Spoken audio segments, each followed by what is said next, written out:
Masa kerja duniawi doang, nggak mau kerja ukhrawi? Tanam dong, minimal 100 lah. Kita sudah sebut dalam kajian-kajian zikir maqalid. Masih ingat? Zikir maqalid itu yang mengikat dunia, bumi, dan langit. Dan kita kemudian punya aset di surga.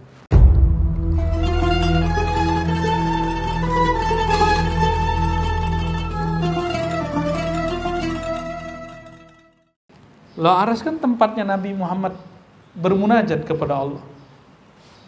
Bukan tempat Nabi kemudian mandang Allah. Gak perlu, Nabi mau mandang Allah kapan aja, di mana aja bisa. Nah, kita ulangi ya. Ketika antum sholat di sini, lain gak pahalanya sholat di Mekah, di Ka'bah? Ayo, berapa bedanya? 100.000. Di Ka'bah bumi loh. Kalau antum sholat di Ka'bah langit loh.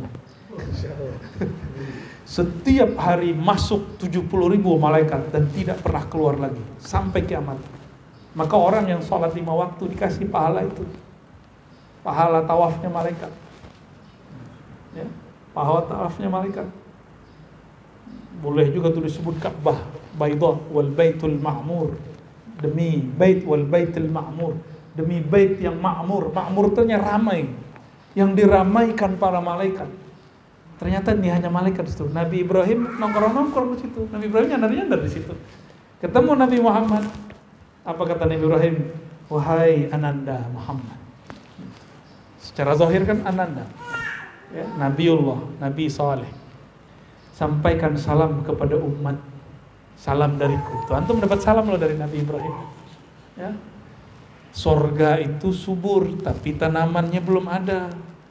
Tanamlah surga itu dengan bacaan subhanallah, alhamdulillah, la ilaha illallah, Allahu akbar. Udah nanam belum hari ini?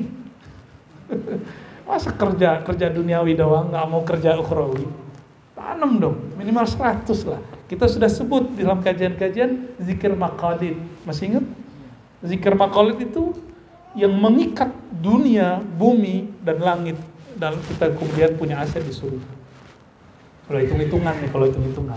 Dan satu subhanallah, ada satu pohon besar di surga. Ya. Kata Nabi, tuba liman ra'ani, buntung yang melihat aku. Lalu sahabat tanya, apa itu tuba wahai Rasulullah? Nabi menjawab, tuba itu syajaratun fil jannah, pohon di surga, masiratu mi'at am. Kalau orang jalan di bawah pohon itu 100 tahun baru selesai. Jadi satu pohon antum melewati 100 tahun.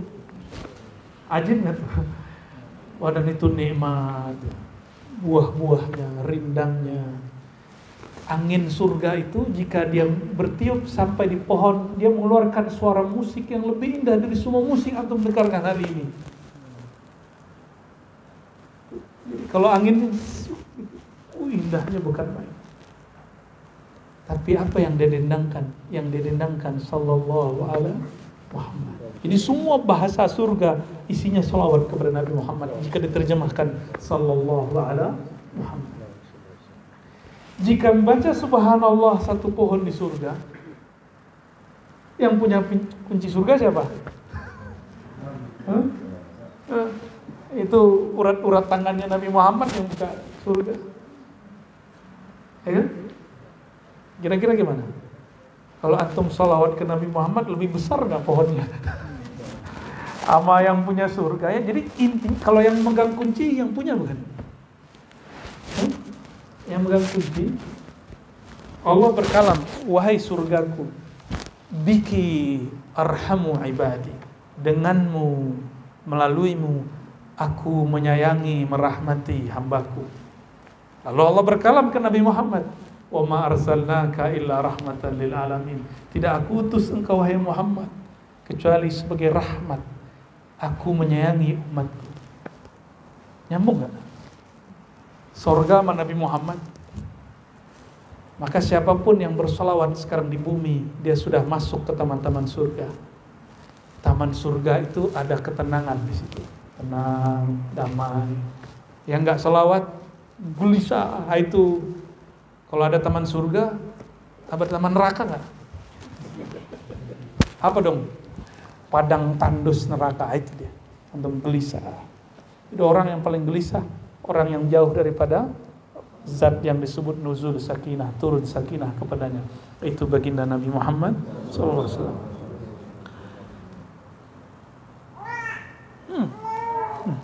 Wal Qur'anil azim, ya. Jadi kita tidak kemudian keluar dari akidah Ahlussunnah kita dan mengatakan Quran itu makhluk, nggak boleh. Al-Quran kalamullah ghairu makhluk. Quran kalamullah bukan makhluk. Yang ada pada zatnya bila harfin wa sautin. Ketika sudah ditulis, kertasnya makhluk nggak? Tintanya makhluk nggak? Kalau dilafazkan bunyi suaranya makhluk nggak? Kecuali antum udah jadi Tuhan. Memang ada makhluk jadi Tuhan. Ya, disinilah kekeliruan dua aliran. Satu Mu'tazilah mengatakan Al-Quran itu makhluk. Itu apa buktinya ada Quran? Itu makhluk, itu makhluk. Makhluk. Hurufnya makhluk. Kata Mu'tazilah. Ibnu Taimiyah sepakat dan Mu'tazilah separuh, mengatakan Quran berhuruf dan bersuara. Tapi dia mengatakan enggak, huruf suaranya enggak makhluk. Nah, tuh. Gawat enggak? Itu setengah-setengah. Ya. Halo Syakira.